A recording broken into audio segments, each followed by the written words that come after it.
Coronel, eu tenho uma situação que eu não entendo no Congresso, porque, por exemplo, a mesma Câmara que aprova um regime de urgência no projeto da anistia é uma Câmara que, por outro lado, também é base do governo Lula.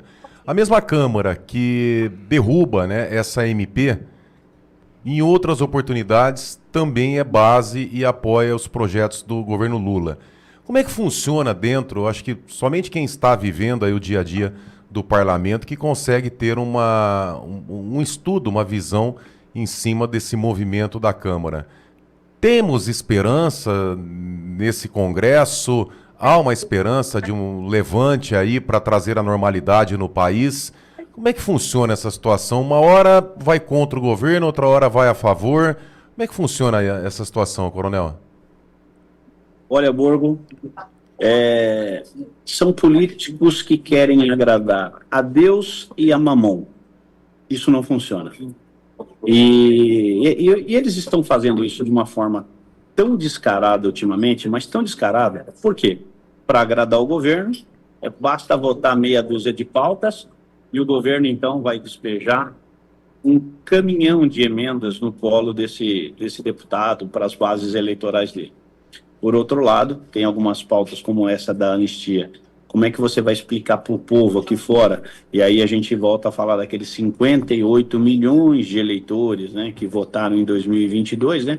Como é que ele vai se explicar para a sua base aqui fora que ele andou votando a favor do governo? Então ele precisa também fazer um agrado, e aí vem aqueles 311 votos a favor do requerimento de urgência da anistia, né? E fica, então, aí, digamos assim, bem na foto com os dois lados. Não desagradei o governo, fiz a minha parte com uma boa parte da população brasileira, que, aliás, mais da metade dos eleitores do Brasil, né? Nós estamos falando de 58 milhões. É aí, Borgo, que alguns têm essa desfaçatez de tentar enganar o povo brasileiro, tentando agradar os dois lados. Quem quer agradar todo mundo não agrada ninguém. E isso é o que o povo precisa muito, Bordo, mas muito mesmo, prestar atenção o ano que vem para saber exatamente em quem votar. Então, vamos dar um exemplo aqui. Eu vou buscar um candidato que tenha votado a favor da anistia. Não. Aí é que está o grande erro. Não pode olhar só isso de jeito nenhum.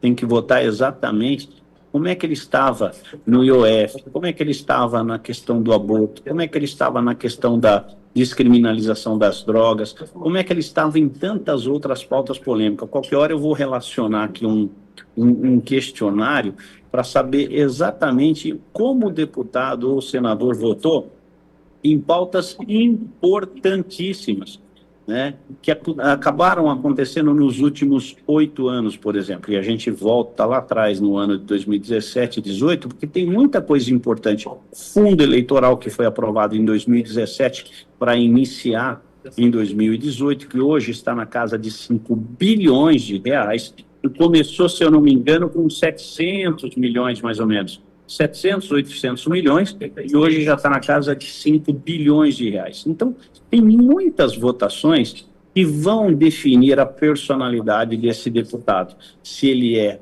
a favor do povo ou se ele é contra o povo. Então, isso é importante a gente destacar, Borgo, porque se a gente tratar desses assuntos, que nem você me perguntou agora da anistia, né? Se a gente tratar de uma votação específica, a gente não consegue traçar um perfil desse parlamentar. Então é importante essa sua pergunta e a gente falar exatamente como é que o povo tem que se comportar o ano que vem nas eleições. Coronel, e um terceiro assunto que a mídia hoje trouxe como pauta do dia para Lula é a questão de bolos indo para algum ministério. Borgo fez uma análise, e eu concordo, que é tentar dar exposição para bolos numa reta final de governo, para tentar, então, ver se alguém se faz, né, como liderança, né, num governo que não tem, que vai olhar para Haddad, para Gleisi, né? Estão tentando salvar o mandato de Boulos ou uma eventual nova candidatura de Guilherme Boulos, Coronel? Possivelmente sim, viu? Porque ele saiu muito, muito ruim aqui da eleição municipal aqui em São Paulo. Mas eu sinceramente eu não acredito que isso vai vingar, Pitoli, por um motivo muito simples. O que o Boulos faria em 6 meses de ministério? Porque qualquer nomeação que aconteça agora para ele, a não ser para dar o status de ministro e ele, de repente, usufruir de algumas benesses aí durante esse tempo, mas se você observar, hoje nós temos aí, já estamos caminhando para metade do mês de outubro, então nós teríamos o prazo de desincompatibilização para disputar a eleição ano que vem, no máximo 2 de abril do ano que vem. Então nós estamos falando em 5 meses e meio só. É um período muito pequeno para o sujeito aproveitar a condição de ministro e tentar fazer um trabalho político especificamente para ele. Em matéria de exposição, aí depende do próprio governo de dar esse protagonismo. Veja só o que aconteceu com o Pimenta, né? Ganhou aquela Secretaria de Assuntos Extraordinários na época das enchentes no Rio Grande do Sul, fez muita besteira e acabou sendo um tiro no pé, porque hoje o tal do Pimenta está até sumido. Além de perder aquela Secretaria de Assuntos Extraordinários, acabou também perdendo a Secretaria de Comunicação, onde está o novo sujeito lá, o tal do Sidônio. Então, para o Boulos, seria até um teste para avaliar como é que ele se sai à frente de um ministério. Mas também pode ser que o Lula já esteja tentando buscar um substituto, um futuro nome para assumir o comando da esquerda. E isso eu já falei, inclusive, aqui na Rádio Ouro Verde já há muito tempo atrás, né? Se o Lula tivesse que ter um sucessor na política, hoje, né, lá na época, alguns 2, 3 anos atrás, eu havia dito, seria o Boulos. Né? Então, provavelmente, ele já deva estar pensando exatamente nessa sucessão, né, de alguma forma, né? Eu não sei exatamente se para 2026 ou não, porque eu acredito que para 2026 a vaidade dele não vai permitir que outro nome o substitua. A vaidade dele vai manter ele nas eleições de 2026, mas quem sabe para 2030, aí seria realmente uma preparação do lançamento de um nome que possa substituí-lo futuramente na vida política. Coronel, e o projeto da dosimetria ou da anistia, como é que anda? Parece que deixaram sair um pouquinho do foco. O Paulinho da Força vai apresentar esse projeto. Eu vi essa semana algumas publicações que a direita já teria os votos necessários para aprovar a anistia. Como é que está essa situação aí em Brasília? O Borgo, a real dos bastidores é o seguinte, não há acordo. O Centrão está se debatendo num texto, principalmente porque há muita controvérsia. Vai reduzir e reduzir quanto? Primeiro tem aquela questão da inconstitucionalidade que está em pauta, e nós já falamos isso sobre aqui. Esse projeto da anistia, ele é um projeto que mexe com a sentença de um juiz, e isso não está previsto na Constituição.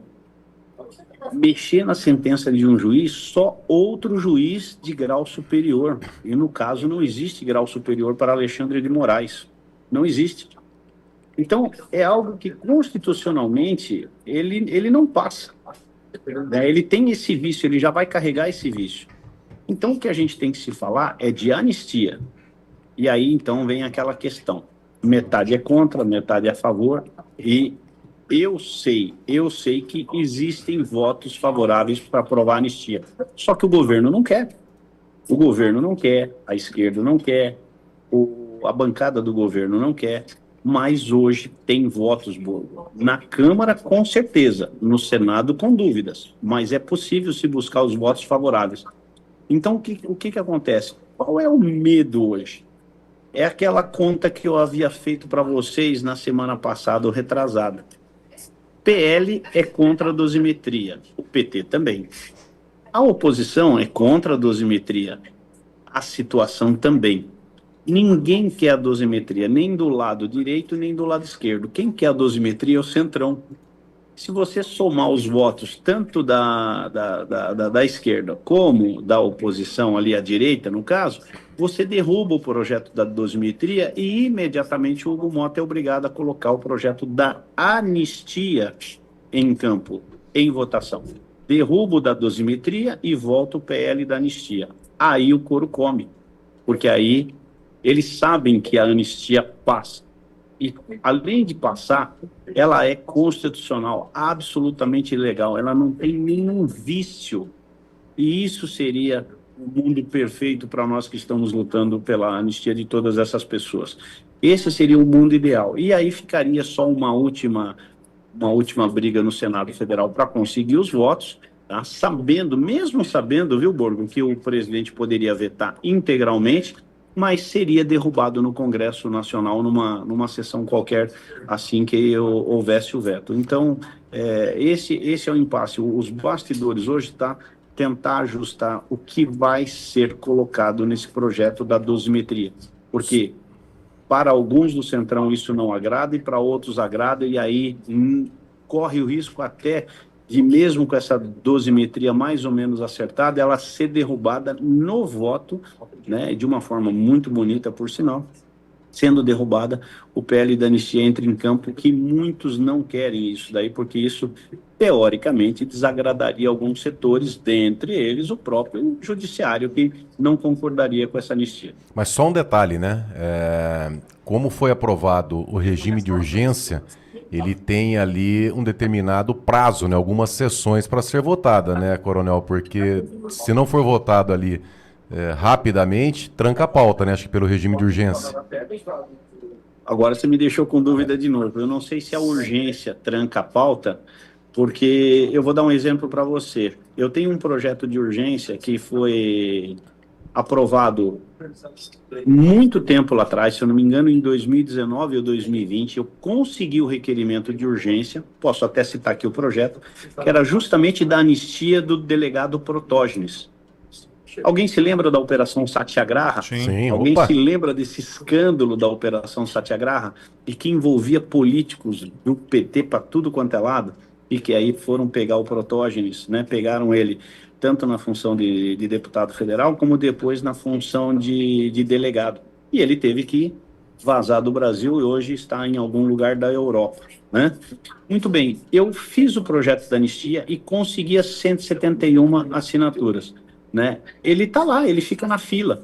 Então, eu acredito que isso não tranca a pauta, acredito, mas essa questão eu vou ficar te devendo, né? Vou ficar te devendo porque eu acho que isso depende mais do colégio de líderes ou de uma decisão monocrática do presidente da Câmara, mas eu prometo te responder essa o mais rápido possível, viu, Borgo?